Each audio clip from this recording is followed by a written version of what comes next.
Greetings, ladies and gentlemen. This is the Medlock Post radio show, and I am your host, Richard G. Medlock. This is where we educate, entertain, enlighten, and empower. Today is August 4th, 2022.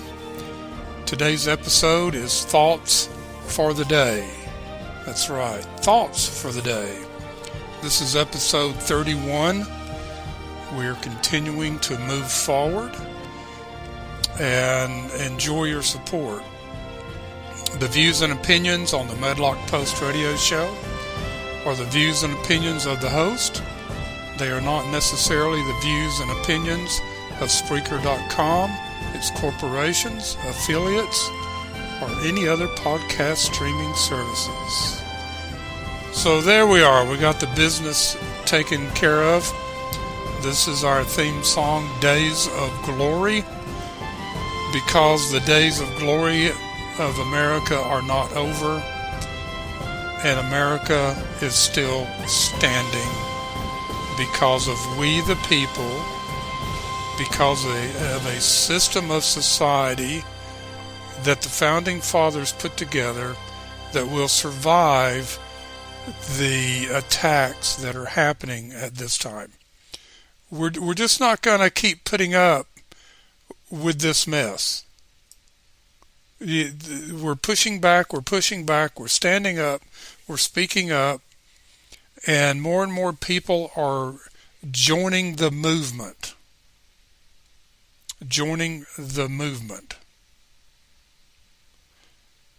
And I got to make a note. I better write this down before I forget. I forgot to type it on the list. Okay, it's written down. We will talk about that. Special announcement. Tomorrow, on episode 32, we will have a guest with us. Yes, a guest. And it is a person who escaped a communist totalitarian regime. She and her family escaped the mess, and they came to America. And we're going to hear her tell the story.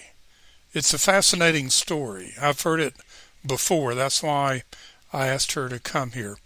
And we're going to go a little bit beyond her story and help us understand what's happening in America a little bit better. Okay, thoughts, plural, of the day. So let's start with our first thought. And this is anonymous. I don't know who wrote this. I apologize. I've read this for years and years and years, and there was never been a recognition. I do not choose to be common. It is my right to be uncommon, if I can. I seek opportunity, not security. I do not wish to be a kept citizen, humbled and dulled by having the state look after me. I want to take the calculated risk, to dream and to build, to fail and to succeed. I refuse to barter incentive for a dole. I prefer the challenges of life to the guaranteed existence, the thrill of fulfillment to the stale calm of utopia. I will not trade freedom for benefice, nor my dignity for a handout. I will never cower before any master, nor bend to any threat. It is my heritage to stand erect, proud and unafraid, to think for myself, enjoy the benefits of my creations, and to face the world boldly and say, "This I have done. All this is what it means to be an American." That's our first thought of the today. it almost sounds like Thomas Paine or one of the other founding fathers had written this. But there's no credit. I've never seen a credit for the years I've seen this. We're not going to cower, folks. We're not going to give in to that so-called easy life. We're going to face the challenges. We all have challenges. That's life. Nobody can take those challenges away, even though they say they can. There's no utopia, folks. There is no utopia. So we're going to, looks like, with the music playing now, take a break. And we're going to do that, and we will be right back.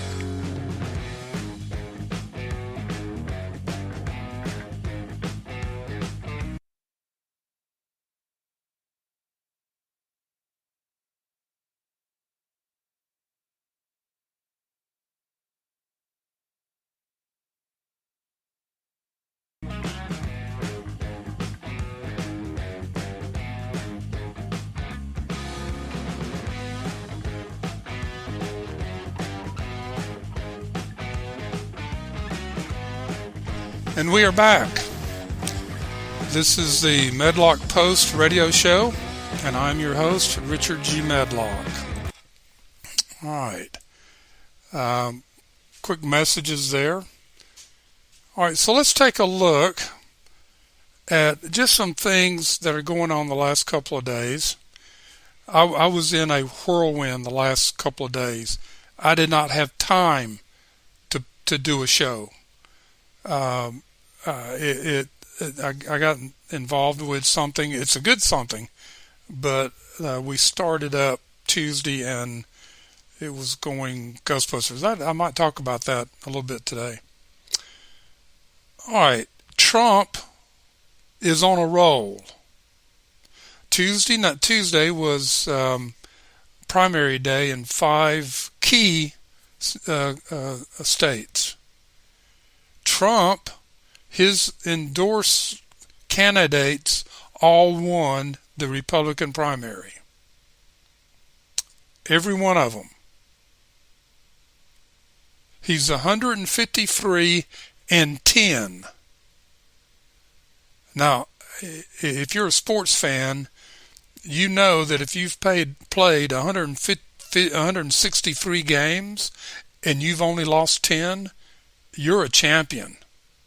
You're at the top. And that's where he is right now. He's doing what he does best. And this is why I think he should stay in that position. They're coming after him. The DOJ wants to put him in jail. There's some rhinos, or now I call them GOP socialists, want him in jail. Matter of fact, the Republicans came out last week and said if he's the nominee or if he runs for president, the GOP primary, we will not give him any money. So they did that the first time he ran. They didn't give him any money. They didn't support him. Big threat. Whoop-de-doo. All right. So he's on a roll here. Now, of course, what's the left going to do? What's the media going to do? They're going to come out with false polls about these candidates. They're going to come out and go after these candidates. And, of course, they'll try to tie them to Trump, which right now is a good thing. Trump's MAGA movement is growing nationwide. It's more and more people are catching hold. Why? Because, as Dick Morris said yesterday, the Republicans, Trump has the Republicans moving from globalism to America first. And not only Republicans, but America. Americans are thinking that way after what the Biden administration has done to America and continues to do to America. The polls are telling us that they're blaming, or let me start that over. The polls are telling us that Americans blame the Biden administration, that they've brought the economy down on purpose. Not that it's just, look, you're the administration, you're to blame. No. They're more and more, I mean, it's like 67 to 70% are saying you did this on purpose. You see, and then the Obama administration comes out yesterday taking all the credit for gasoline prices coming down. Excuse me? No. You can't take credit for something that you caused and it's going in the reverse direction, because you have done zero to bring prices down. You have not changed one policy that caused prices to go up. You have not done one thing to help the American economy. You've only done things to hurt it. And all these new bills that's going around out there will hurt the economy, that will hurt middle America, that will hurt poor America. They want to raise taxes on everybody, even the poor. I saw a chart the other day that the people earning less than $10,000 a year will be taxed the most. Hello? That's their credit. Their credit is going into a dystopian economy where everybody is worse off. Incomes are lowering versus inflation.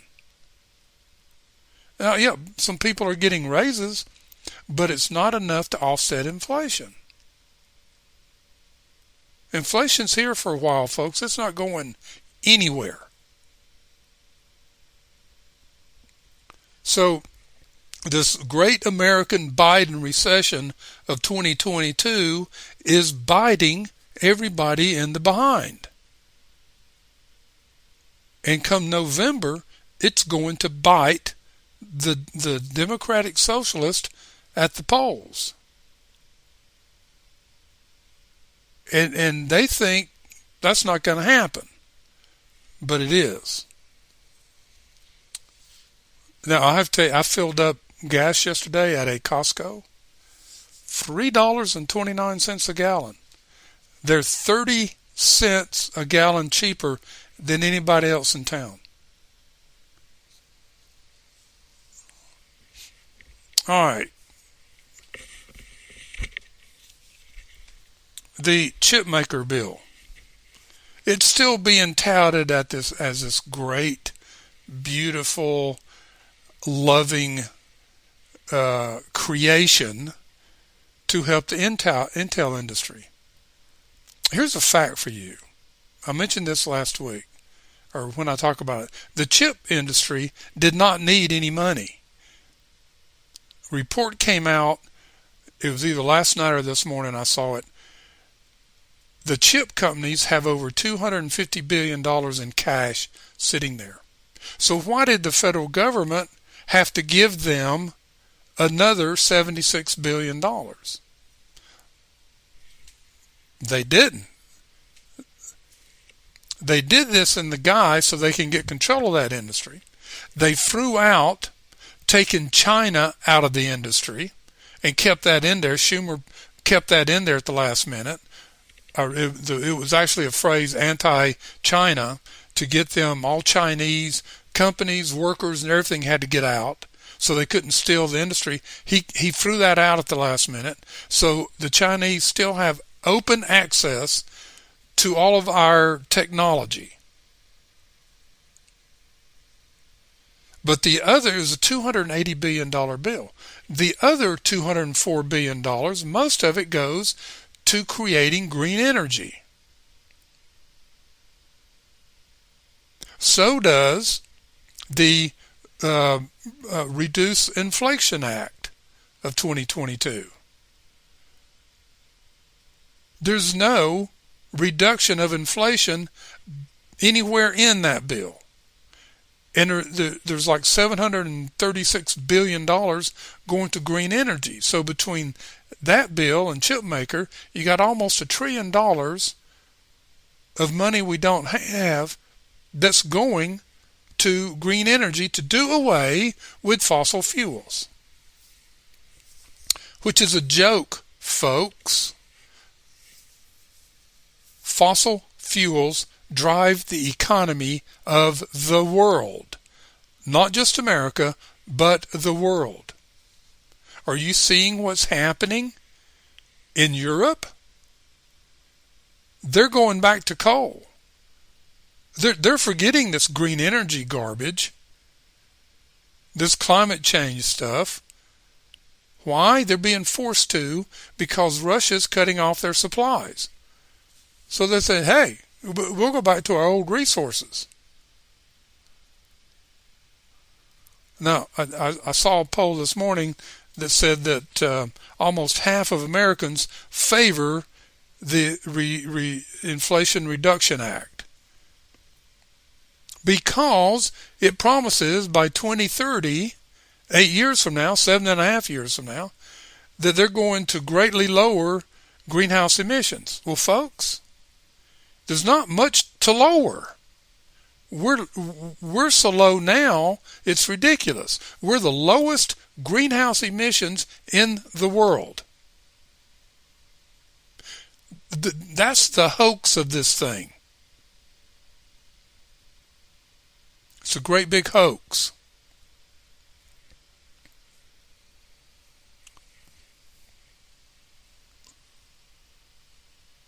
Yesterday or the day before, I guess, like I said, it's been a whirlwind.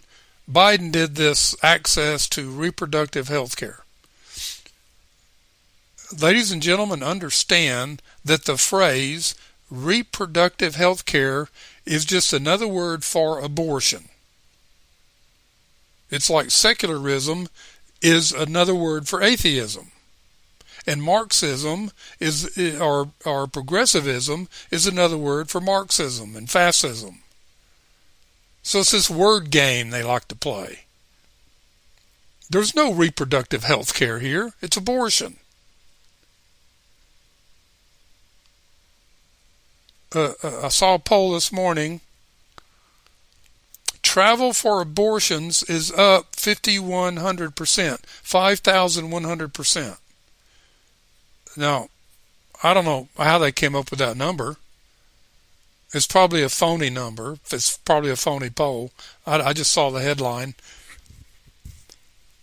Well, yeah, because you now have states that you can't get an abortion, so people are going out of state, that's legal. But 5,100%? Really? That's a pretty astronomical number. And we're seeing that men are signing up like crazy for vasectomies. They don't want to get stuck with supporting a child that they didn't care about. They just wanted a good time with a girl. And we're seeing women going in and being sterilized.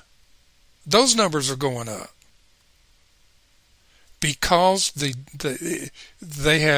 secularism have created a society in America that does not want to take any personal responsibility for what they do. So I don't want to have personal responsibility, so I'll just go have an abortion. And boom, done. No problem. I can move on with my life. No problem. Nancy Pelosi, Speaker of the House. She went on this tour to Southeast Asia, ended up in Taiwan. And folks, did you really believe that China was going to shoot down her plane? Did you really? I mean, seriously. word games here. I've listened and read bunches of people, even Dan Bongino and Fox News and other places that are looking at this, that it was a big political play.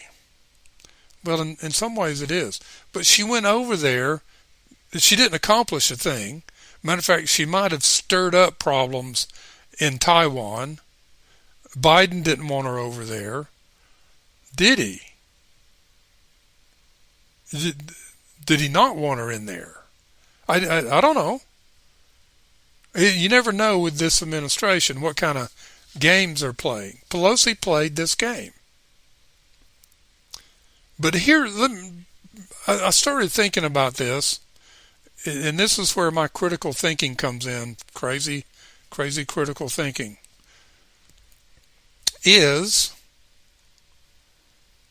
Was this trip about making Nancy Pelosi look presidential? Let me repeat that. Was this trip to make Nancy Pelosi look presidential? Because when Joe Biden and Kamala Harris go on a trip, it's a disaster. Now, as far as optics, with Nancy Pelosi, this was great optics. She didn't make any gaffes. Okay, she didn't get blown out of the sky by the Chinese. She hadn't started a war as yet. Is this to make Nancy Pelosi look presidential? Now you say, Richard, why are you saying that? And I guess I will explain that when we get back from this break. So don't go anywhere, folks. We'll be right back.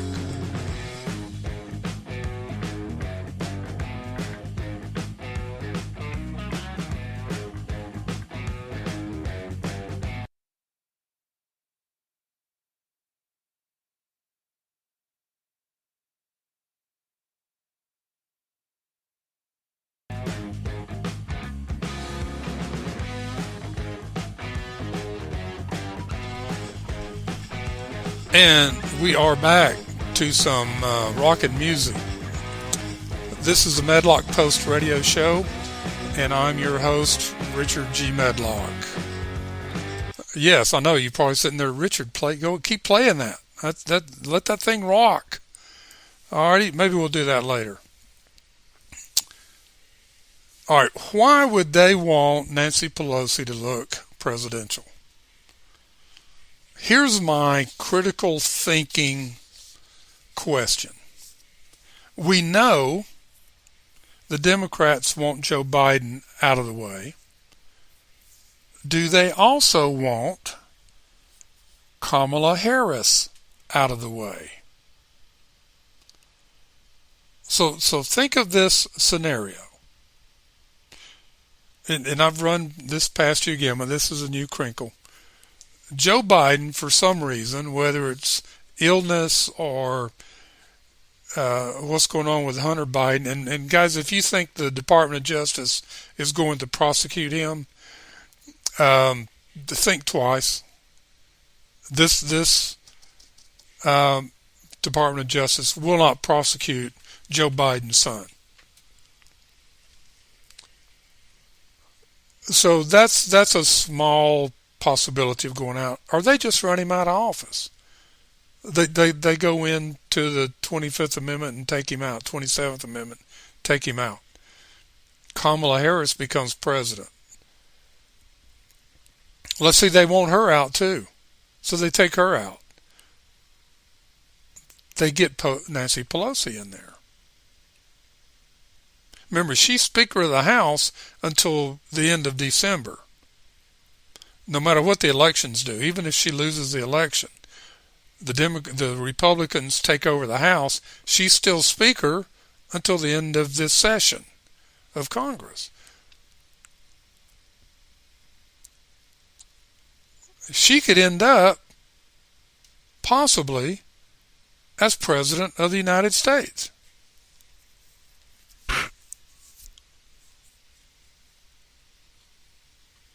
That was just something I thought about with all this hype, and then looking at how optic-wise it was successful versus the last 18 months of total chaos with Joe Biden and Kamala Harris when they go somewhere. Anyway, I just wanted to throw that out there, folks. All right, here's a quote. We haven't done a quote yet today. This is from Adam Smith.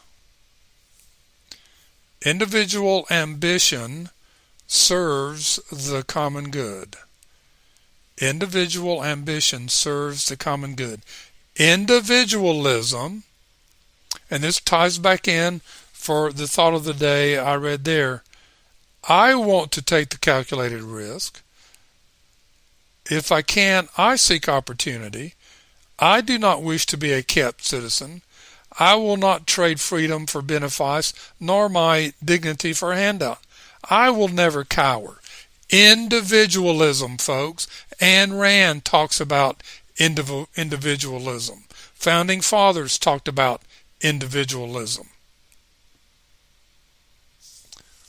And Adam Smith, who wrote Wealth of Nations, who created our economic system that worked extremely well until the Marxists took over, said individual ambition serves the common good. The common good of everybody. All right, moving on here. We're going to do another thought for the day. Successful people are not usually the towering paragons of strength and virtue we often think of them as being. No one is more aware of this normally than the individuals themselves. They know that, at best, they are just a little better than the next person. They know that most horse races are won by a nose or a neck, that most games are won by a few points, and that life, like baseball, is a game of inches. But they also are smart enough to know that this slight edge is usually all that is needed to win. Great thoughts of the day. Keep up the effort. Keep going, take the chances, meet the challenges, and you will become a winner. Work, folks. Work. All right. I got off a little schedule there, so I'm going to switch a couple of things.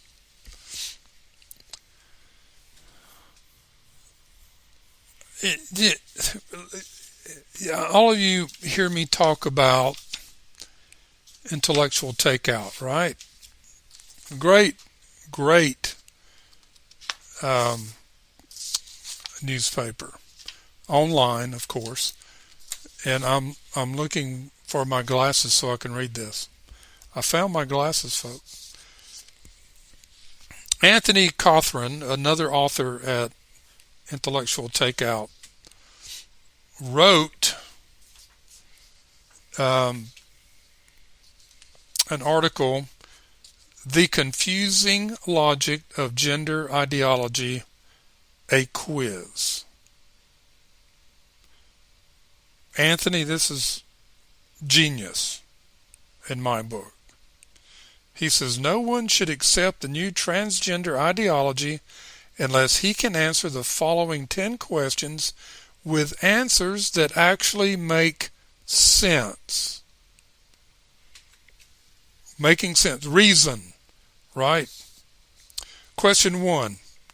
If it is impossible for a man to feel what a woman feels, as men often told, then how could a man ever transition to a woman because he feels like a woman, since he cannot feel like a woman since he is a man?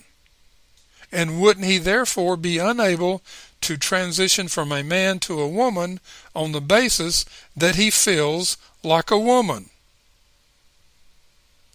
You got that? Question number 1. Question number 2. If you say you feel like a woman and the only difference between a man and a woman is how you feel, then what does feel like a woman mean other than feeling like someone who feels like a woman? I know it sounds confusing, right? Question number 3. If there are no such things as gender binaries, male on one side and female on the other, as the gender denials claim, then what can it possibly mean to transition from a male binary number 1 to a female binary number 2? You see the logic he's making here out of illogical thought, folks? Number 4. If gender and sex are two entirely different things, one being how you feel and the other being what you are biologically, and being essentially unrelated, then why does medical transition involve changing the transitioning person's biological characteristics? I know you're sitting there scratching your head, right? Number 5. How can anyone say they are trapped in the wrong body when they are biologically male and identify as female, or vice versa, if there is no essential relationship between biological sex and gender? Doesn't the expression wrong body assume that male feelings naturally and essentially go with male bodies and female feelings with female bodies? Are you getting the picture here, folks? Question number 6. If there are none of those hateful gender binaries,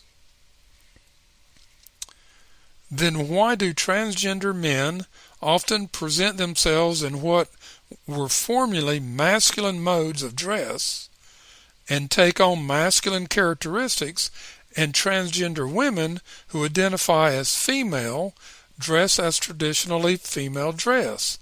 Isn't this just furthering gender stereotypes?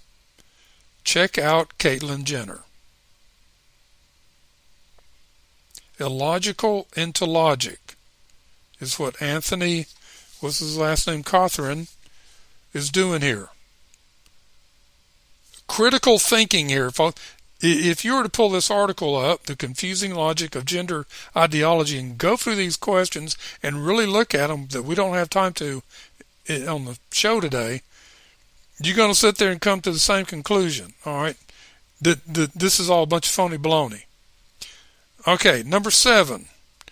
If gender is only accidentally related to biological sex, then why does virtually all the terminology in the gay and transgender lexicon assume gender binaries? Androgynous, having the characteristics of both male and female; transition, go from male to female, etc. See? Even they're confused. 8. If male and female minds are substantially equal and identical, and don't you dare question this if you value your life, that's in parentheses, then what can it possibly mean to say that someone has a male brain and a female body, or vice versa, as is often said by and about transgender people? Number 9. excuse me, if gender is socially constructed, in parentheses, dictated by the culture you grew up in, close parentheses, then how could anyone, at least anyone consistently towing the gender theory party line, believe that sexual orientation is innate rather than socially constructed like everything else? One more question. And then we'll take a break and let you soak it in, right? Okay. If your sexuality is not essentially related to biology, then why are gay scholars still looking for a gay gene? Folks, we better take a break and let you catch your breath on those questions by Anthony Cawthron of the Intellectual Takeout.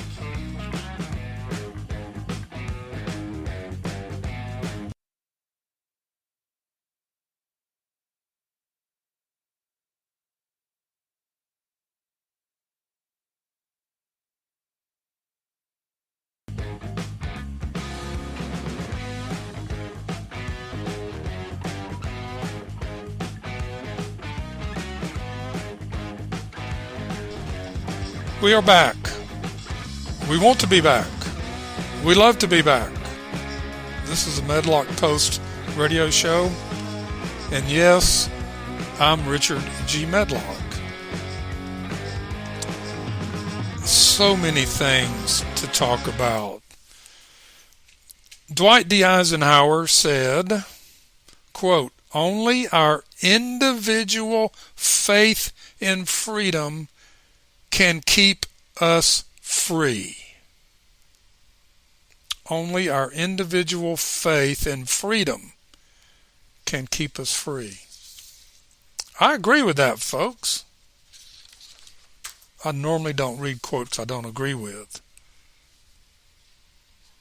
Ayn Rand, one of my favorite authors, philosophers, escaped Russia, came to America, loved every minute of it. Quote, "A society that tolerates intimidation as a means of settling disputes loses its moral right to exist as a social system, and its collapse does not take long to follow." Unquote. Now you say, Richard, why are you reading that? And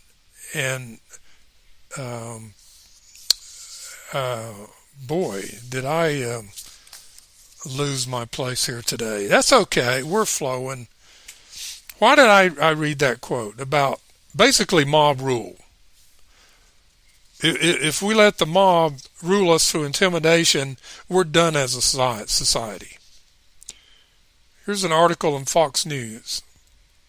Universities embrace academia's woke insanity to crush free speech. Now, this has to do with Justice Clarence Thomas at George Washington University Law School.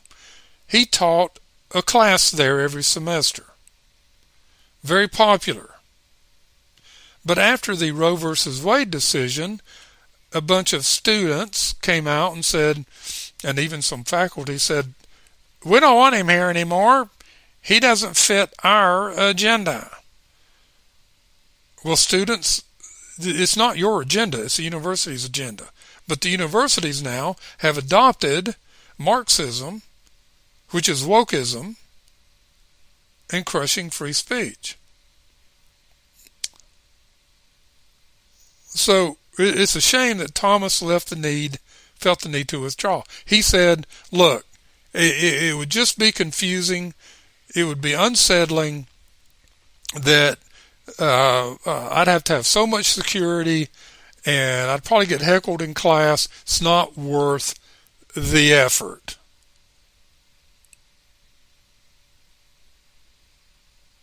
And I probably agree with that decision.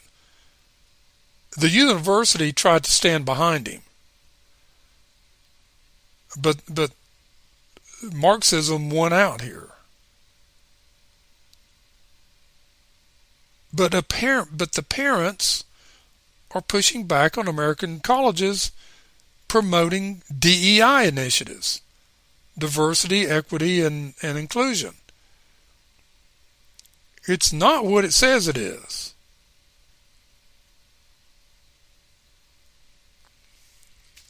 But we're getting this push by wokeism, Marxism, fascism, to fall in line, and this is what Ayn Rand was saying.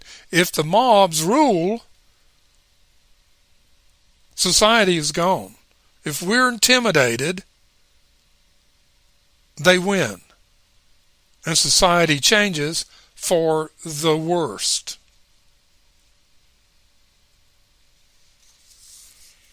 This is the society that we're living in today, folks. This is it. Now, I can see right now that what I had planned today is not going to all make it in. So, making some quick adjustments here. And go to the shorter one here. And Thomas Paine, who we all know and love, right? He wrote a piece in 1776, Paine, on the idea that the law is king. The law is king. He did this in what's called Common Sense. And if you haven't read Common Sense, shame on you. Shame on you. Thomas Paine reminded the American colonists that in a free republic, the law is king, and that if a day were to be set aside to celebrate the republic's achievements, then it should not be focused on a single man, but on the law itself. My second and third episodes were on the rule of law versus ruler's law, part 1 and part 2. Please go back and listen to them, and it will help you understand what I'm about to read to you from Thomas Paine. He writes, "But where, some say, is the King of America? I'll tell you, friend, he reigns above and doth not make havoc of mankind like the royal brute of Great Britain." Remember, this was written in 1776. "Yet that we may not appear to be defective even in earthly honors, let a day be solemnly set apart for proclaiming the charter. Let it be brought forth, placed on the divine law, the word of God. Let a crown be placed thereon, by which the world may know that so far as we approve of monarchy, that in America the law is king. For as in absolute governments the king is law, so in free countries the law ought to be king, and there ought to be no other. But lest any ill use should afterwards arise, let the crown at the conclusion of the ceremony be demolished and scattered among the people whose right it is." Now, folks, if we were just to take that paragraph and teach it in America right now, they would realize that the government in Washington, D.C. and in some state capitals have become the king. Not the law of the land based on the Constitution of the United States. That they have become king, self-appointed king, laws unto themselves. No siree, that will not stand up in this republic. Back to Thomas Paine. A government of our own is our natural right, and when a man seriously reflects on the precariousness of human affairs, he will become convinced that it is infinitely wiser and safer to form a constitution of our own in a cool, deliberate manner, while we have it in our power, than to trust such an interesting event to time and chance. Remember here, this is 1776. The Constitution hadn't been written yet. If we omit it now, back to Thomas Paine, if we omit it now, some Massaninlo may thereafter arise. Note, Thomas Anilo, otherwise Massanillo, a fisherman of Naples, who, after spiriting up his countrymen in the public marketplace against the oppression of the Spaniards, to whom the place was then subject, prompted them to revolt, and in the space of a day became king, who, laying hold on the popular quietudes, may collect taxes and other things. Together they became desperate and disconcerted, and by assuming to themselves the power of government, finally swept away the liberties of the continent like a deluge. They did away with the king because the king wanted all power.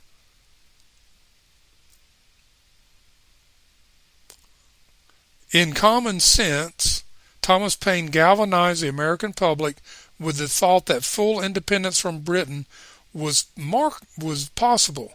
It marked an important intellectual phase of the movement when many others in the North American colonies began to think that there were two alternatives that were now possible: an alternative to British rule and an alternative to rule by a single man. In these passages, Paine worries about a newly independent America reverting to a monarchy. Paine thought an agitator like Massanello might prey on discontent to take over the government and declare himself king. Thomas Jefferson, in a letter to Robert Livingston, December 1800, worried in a similar fashion that republicanism in America was only skin deep and that there lurked a monarchy masqué, hidden monarchy, just below the surface. Now, folks, that is true today, and it lurks all around the world. Back to the writer. It should be remembered that there were some who thought George Washington should have been a monarch, not a president, in the new American nation. In Paine's strict Republican view, if there were to be a king, it would have to be the rule of law, not that of a single man. Furthermore, if a day of celebration were to be set aside, then homage should be paid to the law, the charter, as set forth. Folks, the Sister or Senator Hirono again says she has no idea of the intent of the Founding Fathers. She needs to read Common Sense. She needs to read John Locke. She needs to read Cicero. She needs to read the writings of the Founding Fathers. She needs to look at where they found their basis for putting together this Constitution, this great experiment, this society in America. Then maybe she would stop being a democratic socialist and become a true American. This is what we're looking for. This is why we educate on this program. This is it. All right, folks. We're going to wrap this up reading one more thought for the day. And this was written by Lee Walters. If you understand what's going on and didn't take the poison, you have survived the greatest psychological warfare in human history. Do you realize how much time, resources, money, and effort they put into this? They have tried to manipulate, brainwash, and force you. They have been trying to scare you, attempted to make you feel guilty. They tried to bribe you with gifts. They tried to confuse you, to question your reality and also your sanity. They tried to make you abandon your principles, your morals, and your values. They even managed to turn your loved ones and friends against you. Almost everyone fell for it, but not you. You never gave up on yourself. You stood up for yourself against all odds and persevered. Stay that way. Lee Walters. Thank you. That ties in with our two other thoughts of today. We as individuals don't follow the sheep. Think. Ask the questions. Do not stand there and just, oh boy, that really sounds good. I think I want to do that. Folks, test the waters before you jump in. That's all we're asking here, folks. We are so glad that you've been with us today. Again, tomorrow we will have a guest and she will tell us her story of how she and her family escaped a country enveloped in communism. And that, folks, is the Medlock Post for today. May God bless America.